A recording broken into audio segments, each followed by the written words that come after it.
who I'm up against, and it's incredibly hard. And coming in fresh and not racing another event, I think I knew I could compete, and so, but it'll take a while to sink in for sure. Yeah. What do you think was the difference this year that took you to the top of the podium? I think I was able to make a pretty big jump in the fall, and it didn't really pan out exactly the way I wanted in the cross-country final, but I think that the fitness was there, and I think I was prepared for any type of race. I didn't really know how this one would go, and it probably wasn't in my head to start off at that pace and cut it down so much, but I kind of knew I was fit enough to handle those situations. What was your strategy, like, taking the lead? What went into that decision when you did?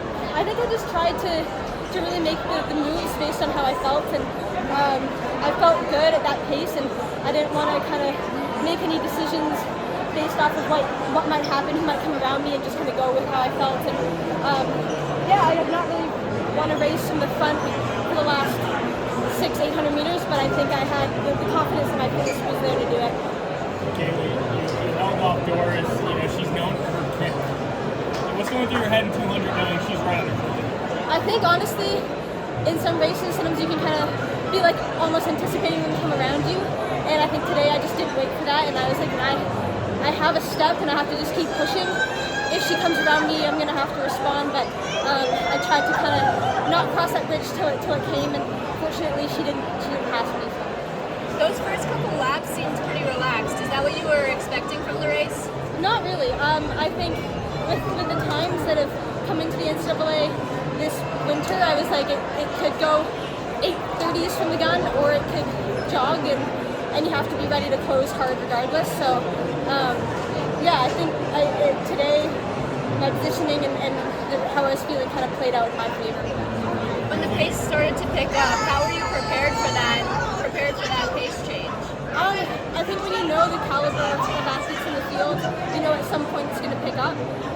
Fortunately for me, I kind of felt like I had a few gears to get to the end, and so I felt pretty comfortable with the pace picking up when it did. But honestly, in a different scenario, any other girl could have had that day today. So yeah, you have to have a little luck on your side as well.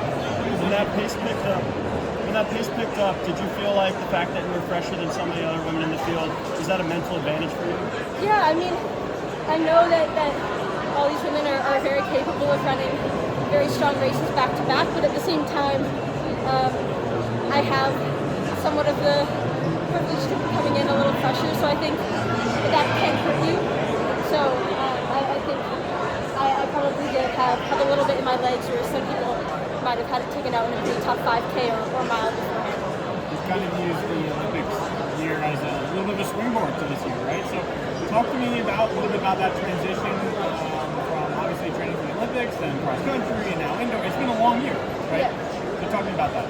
I think last year, I have to give all of kind of the thanks to my coach. He's very impressively plans out my year and is really, really patient. And is pretty methodical, and I kind of put a lot of trust in him. But it also goes back and forth to how I'm feeling, and I think we were able to use the Olympic year to maybe not get some incredible PRs, but really work on building a good base to where I wanted to be competitive in cross country, and didn't pan out, but I was able to be competitive, and I think from then on we kind of know that we just have to do a little sharpening to get ready for something like this. But the ultimate goal is the steeple outdoors, and a lot of my competitors will be in that as well, and I think that's going to be kind of the real test of the whole year. Speaking of the steeple, obviously it's one of those events where you want to race it a few times, you don't want to race it too many times. What's that, going to look like for you? You're going to run some more 5Ks, jump down to the mile, try to get some speed in your legs? Or? I think definitely kind of jump down to the 1500 a bit. I haven't really gotten what I've wanted to out of myself in the mile or the 15, and then really be selective about what meets that we pick for the steeplechase. But I know I'm going to have to be ready to run in 9 teens at least, probably under 9:12. So I think knowing that I have to be stronger and be able to close. Everyone has a different training philosophy, coaching philosophy. Some people start doing barriers in December, right? What does that look like for you? You've just been focused more on some hurdle drills, some dynamic stuff? Yeah, we'll get off after the hurdle drills.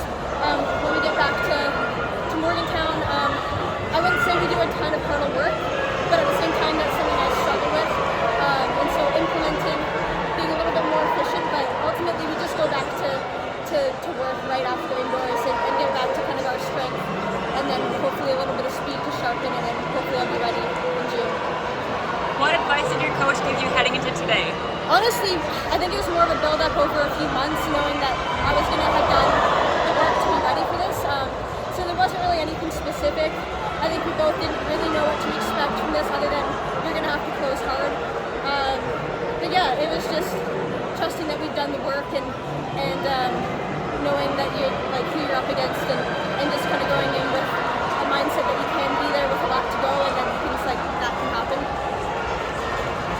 Congratulations. Thank you.